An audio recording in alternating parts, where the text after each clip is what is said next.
پارلیمانی نظام ہے تو پارلیمنٹ جو ہے منتخب ہو گئی، اس نے اپنا وزیر اعظم منتخب کر لیا، اور اگر صدارتی نظام ہے تو سیدھا صدر منتخب ہو گیا اور وہی جو ہے اب حاکم ہے۔ لیکن اس کے بعد وہ جو حاکم ہے وہ پھر اب بناتے نیچے ڈھانچہ، اس کے لیے گورنرز کون مقرر کیے جائیں گے، اور جو گورنمنٹ سروسز ہوں گی ان کے رولز کیا ہوں گے، پبلک سروس کمیشن جیسا کہ آپ کو معلوم ہے یہ ایک ادارہ ہے، مناصب کیسے دیے جائیں گے۔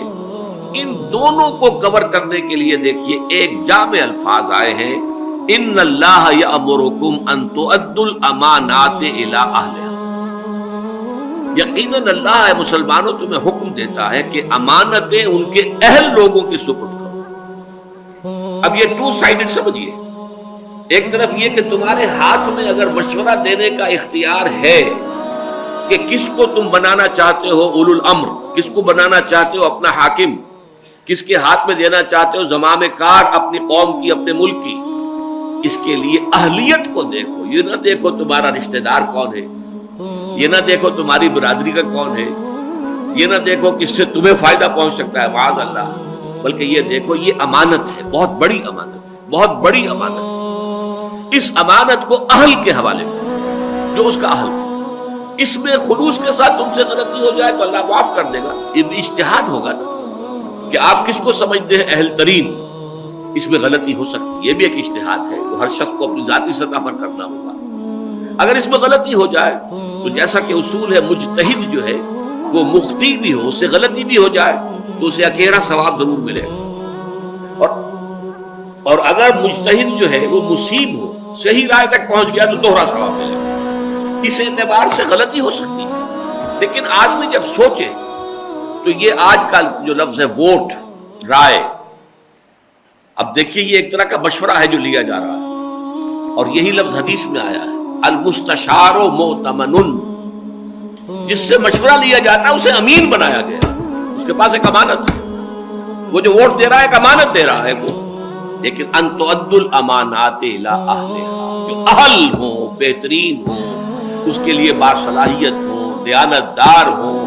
تم سمجھو کہ واقعتاً وہ لوگ جو ہے ملک اور قوم اور امت اور ملت کی خدمت کریں گے، ان کو۔ اور نمبر 2 یہی پروسیس آئے گا اب جسے آپ نے اوپر چن لیا ہے، وہ جو اپنے نائبین چنے گا، وہ جو اپنے گورنرز چنے گا، وہ جو وزراء چنے گا، یا یہ کہ اس کے بعد جو ایک نظام بنے گا پورا، اس لیے کہ یہ تو ایک لمبا چوڑا نظام ہوگا ایک ملک کا، اس میں جو انتظامیہ ہے، ایگزیکٹو ہے، اس کی لمبی چوڑی جو ہے وہ ایک آرگنائزیشن ہوگی، وہاں بھی یہی دیکھو کہ اہلیت بنیاد، سفارش بنیاد نہ بن جائے، کہیں مفادات بنیاد نہ بن جائے، کہیں جو ہے یہ اس طرح کا برادری کا یا اپنے کسی کے قریبی رشتہ دار ہونے کا خیال کر کے جو ہے تمہارا ووٹ نہ جائے، تمہاری طرف سے فیصلہ نہ ہو، بلکہ ان اللہ یامرکم ان تؤدوا الامانات الی اہلہا، وہاں بھی یہ دیکھو کہ اہل ترین کون ہے اور اس کو جو ہے اس منصب پر فائز کرو۔ اس کے ضمن میں ایک بڑا عجیب واقعہ ہوا حضور کی حیات طیبہ میں۔ آپ کو معلوم ہے کہ فقراء صحابہ، ان میں ایک بہت اہم نام ہے حضرت ابو ذر رضی اللہ تعالیٰ عنہ کا۔ ایک طرف تو حضرت ابو ذر رضی اللہ تعالیٰ عنہ کے بارے میں حضور کی ہمیں حدیث ملتی ہے، من کان یسرہ ان ینظر الی زہد عیسیٰ فلینظر الی صاحبی ابی ذر، اگر کسی شخص کی یہ خواہش ہو کہ اپنی آنکھوں سے حضرت عیسیٰ کا زہد دیکھے، کتنے زاہد، کتنے عابد، کتنے بے نفس تھے حضرت عیسیٰ، تو کہیں دور جانے کی ضرورت نہیں ہے، میرے ساتھی، میرے دوست ابو ذر کو دیکھ لیں۔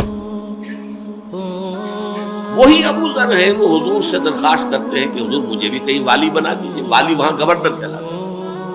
یہ والی کوفہ ہیں، یہ والی شام ہیں، یہ والی مصر ہیں، یہ والی یمن ہیں، عامل بھی انہیں کہا جاتا تھا، والی بھی۔ تو حضرت ابو ذر نے بھی درخواست کی کہ آپ نے فلاں فلاں کو یہ عہدے دیے ہیں، ذمہ داریاں دی ہیں، تو آپ مجھے بھی کہیں والی مقرر کر دیجئے، کہیں عامل بنا دیجئے۔ لیکن حضور کا جواب حضرت ابو ذر کے لیے بہت ہی غیر متوقع، بہت غیر، اور یہ مسلم شریف کی روایت ہے، معمولی روایت نہیں۔ یا ابا ذر، اے ابو ذر، انک ضعیف، تم کمزور ہو، وانھا امانۃ، اور یہ عہدہ جو ہے یہ ایک امانت ہے. وَإِنَّهَا يَوْمَ الْقِيَامَةِ خِزْيٌ وَنَدَامَةٌ،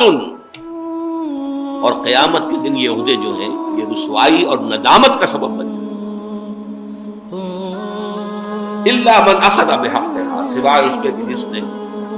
حق کے ساتھ اسے حق حاصل کیا، لیا، جس کو دیا گیا. وَأَدَّى الَّذِي عَلَيْهِ فِيهَا،